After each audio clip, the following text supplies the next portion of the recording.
that have been tuning in at random moments throughout the course of the day. It has been a day. I have loved very much seeing all of these people, all of my friends, all of the people that hopefully some of them you know, and some of them you don't know yet, but you will now. And it's just been a really great day of giving back to all of you. And I'm really grateful for the opportunity to be able to do that for you. It is Giving Tuesday.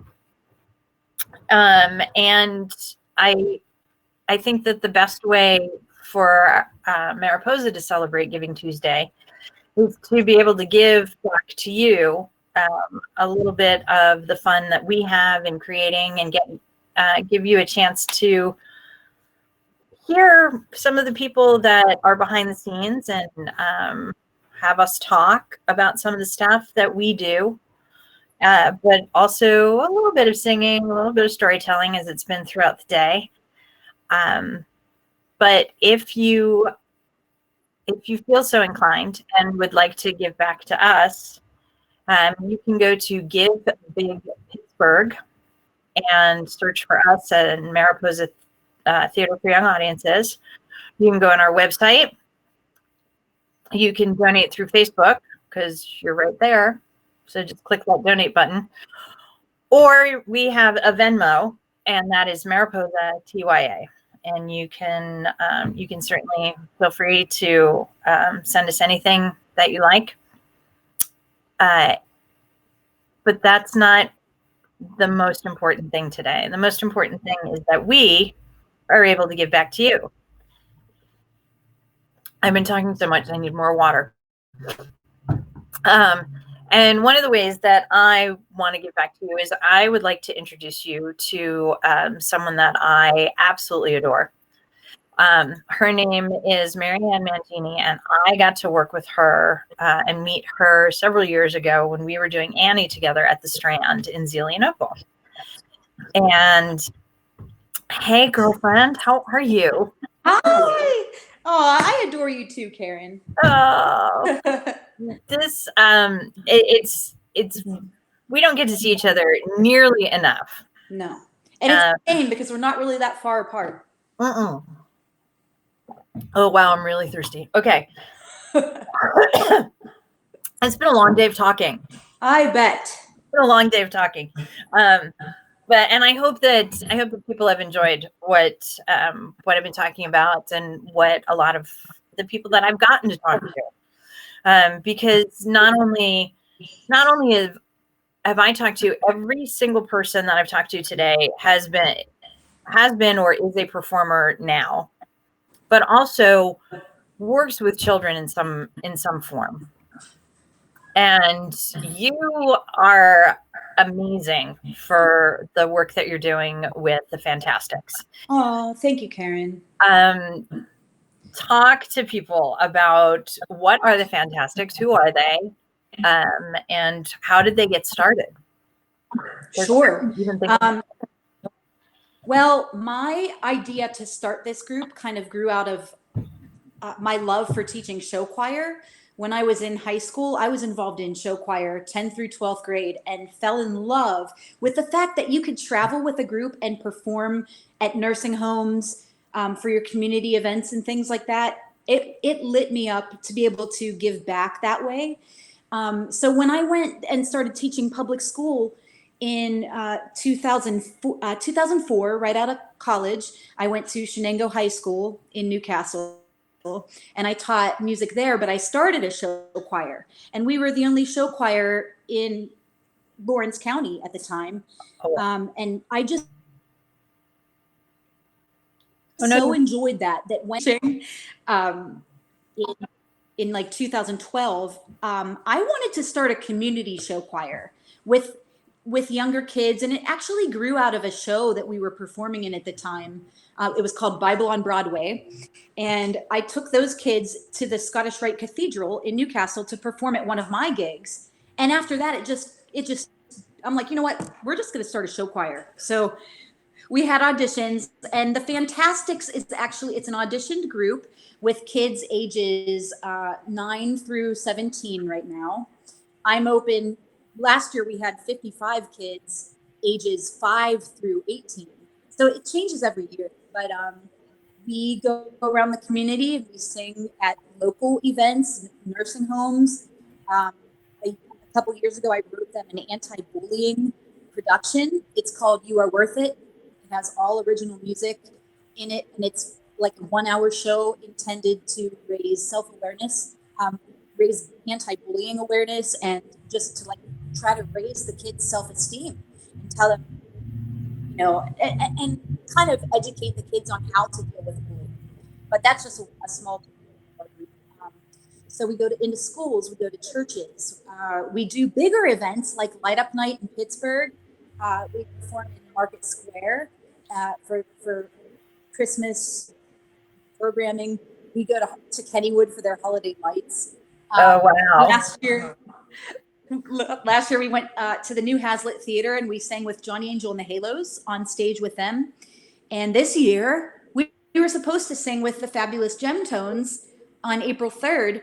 And then again, May 15th, but those got pushed back. Now it's supposed to be maybe in December. So we do like some of those larger things. And this year we revamped the program. You were there. We had you judge, and we had that was fun. You were great. I love sitting in auditions for kids. I've been told I'm a little scary. I don't understand that. I mean, I don't see it, but whatever. But so, it's good. It was good to have you, and we revamped our show. Like, they used to all sing and dance all together at the same time, very show choir fashion. But this year we decided to purchase handheld microphones for the kids, and we designed more of a, when I say we, I choreographed it, but like Sam helped me, my husband Sam helped me with all the tech stuff. We developed more of like a theme park style show, like something you would see if you went to Kennywood or to Disney World, where, you know, if soloists coming on and you might have some backup dancers behind them. And so that's the group. I mean, we try to give them tons of performing experiences so they grow. That's what really helped me develop. Like I never studied acting, music, privately or anything like that. But I think what helped me cross over into the professional performing world was my high school performing groups, that I was always out trying to, like, building my confidence as a performer, and just getting thrown to the wolves like that. And you learn so much. And I think that I think it's really important for kids to be able to have those outlets and have those experiences where they can express themselves creatively. I thank you for letting me come and work with them and do that masterclass. I had a great time. I don't know about them, but I had a great time. We loved it, and we loved having you. And that's awesome that, like, you get to share your expertise. Like, you have more expertise in areas that I don't. And so it's really helpful to bring those people, you know, the experts in to talk to the kids and makes them more well-rounded and more educated. It's super. It was great having you. And it was fun. And I love the mix that you have put together of those kids and their different experiences that all of them bring together to create something. And I think that that's something that a lot of people forget, that is an important aspect of theater, is that we do draw from a lot of different backgrounds, and we have to learn how to work with each other within our own preconceived thought process of how things happen, and be able to give and take and understand where people are coming from. I miss working with kids. I know, this is horrendous, isn't it? It's not fun. It's kind of surreal. like I haven't stopped trying to reach out to them since we got all shut down. And basically we got shut down. We were in the process in the very beginning stages of rehearsing Into the Woods. We had it cast. And we got to have a few rehearsals together. We had just started blocking rehearsals and they were like, nope. So we've been doing some things virtually. Like I've been sending them things weekly. First, I started by sending them all their music, like me singing all of their songs and all of their vocal parts. And that's available. I sent it on private YouTube links via email. And then I'm like, okay, now we're moving to blocking. So I drew this little diagram of the Comptra stage, and I was like, all right, so we're gonna. And then I used my little Polly Pocket dolls from when I was like 10 years old or something like that, like these little. See, so teeny. And the trouble was, I only had one man, but he was double cast. It was okay. But anyway, yeah, like, so I would use them like on the stage to show the kids, like, this is where you enter, this is where you exit, and this is where you stand. And so hopefully they were able to write that all in their scripts. And we're we're crossing our fingers. Our show was slated to open June 5th. That's not going to happen. So we're hoping for maybe a July date. If that doesn't happen, I'm still clinging to hope right now. I think a lot of us are, and I think it's fascinating how everybody has come up with different ways to adapt to still being able to do what we do, whether it's teach the kids or come up with creative ideas of how to work with them or how to put on a show. It's flabbergasting to me the way all of us in the theater community are coming together to share different ideas of, hey, this works for me. You can try this idea. Oh, wait, you're doing that. Let me see if that works for us. I love the Polly Pockets. I was trying to think of a way to like make it fun for them. Right. Like if you tune in, you get to see it, you know. You get to see Miss MaryAnn. It's hard. I know it was just an excuse for me to play again, really. I don't think we ever stop playing is really the thing. And that's why, that's probably why we're pretty good at what we do. Oh, yeah, you might be right about that. I always say I have Peter Pan syndrome. Like I'm just not growing up. That's just not happening. Nope. Nope. You'll have to bonk me on the head before I believe that I have been on this earth as long as I have.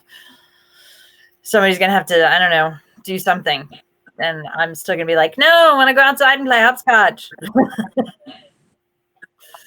That's right. What did I see? I saw a post that the Fantastics have a performance, or they've got something happening. Oh goodness, forgive me. I should have mentioned this. So when our show got interrupted, right?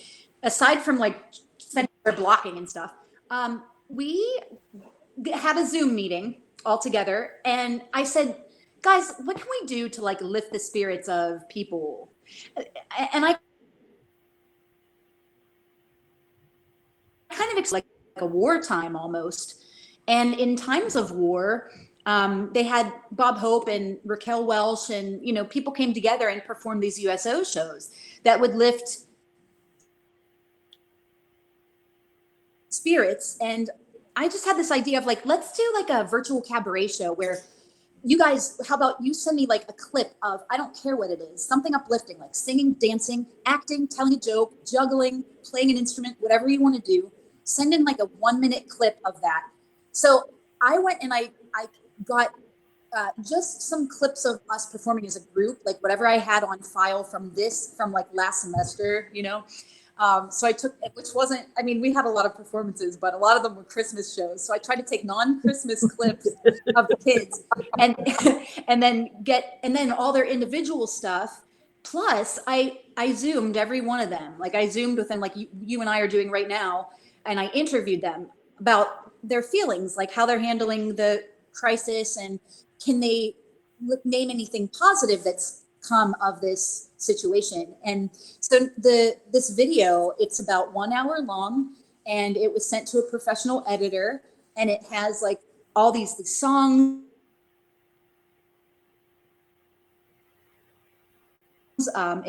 this different performances to interviews, and then we even have a blooper reel at the end. I'm so excited. Yes. Yes. And when is this? Where can people see this? People can see this. It's on Facebook. I blasted it all over my page, my personal page, MaryAnn Mangini, but it's also on the Fantastics page, which is set to private at this. There is a link that you can go to. You don't have to be on Facebook.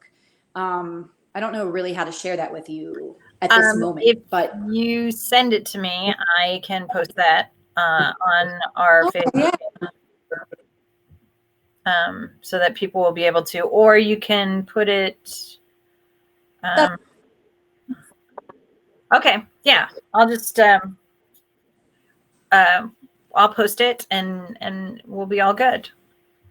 That's really nice. Well, that's the other thing that I am realizing is in this weird time. And as much as everybody, the phrase is starting to get a little overused, we're all in this together. But I think that the one thing, the theater community is such a close-knit community. If we're not lifting each other up, who will? So that was another reason why I really wanted to talk to so many different people today and be able to share a lot of, yes, you're friends of mine and your performers that either I've worked with or people have seen you, but all of us are doing other things as well. And I think that my audiences would definitely benefit from learning more about the other things that are going on in Pittsburgh and the other organizations that are doing really fun stuff that's perfect for youth and families. So I think it's great that you allow people to do that, because I think in our area, in our like theater area, I think there's a lot of people who like they're competitive and they maybe don't want to be so open, but like look at the great things that can happen when you do help team up. Like you came and you shared with my group, and you got to recruit someone to come sing for your show. So it's really that's special, Karen, and I think that speaks volumes for you and Mariposa too. Like that you do that, because a lot of people they don't. Sad to say. Well, we theater's not a competitive sport. I've never looked at theater as a competitive sport, and it's if I see somebody doing really good work and I really like it, then I want other people to make sure they see it too. And I certainly hope that people recognize that about the things that we do. That, oh wow, I want to share that too. So hopefully, but I mean, and that's part of what Mariposa is about too.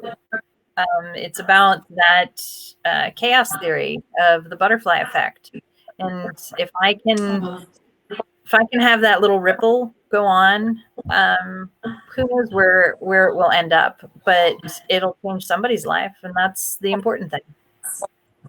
I love that. I didn't know that about, and it makes sense. That's really cool.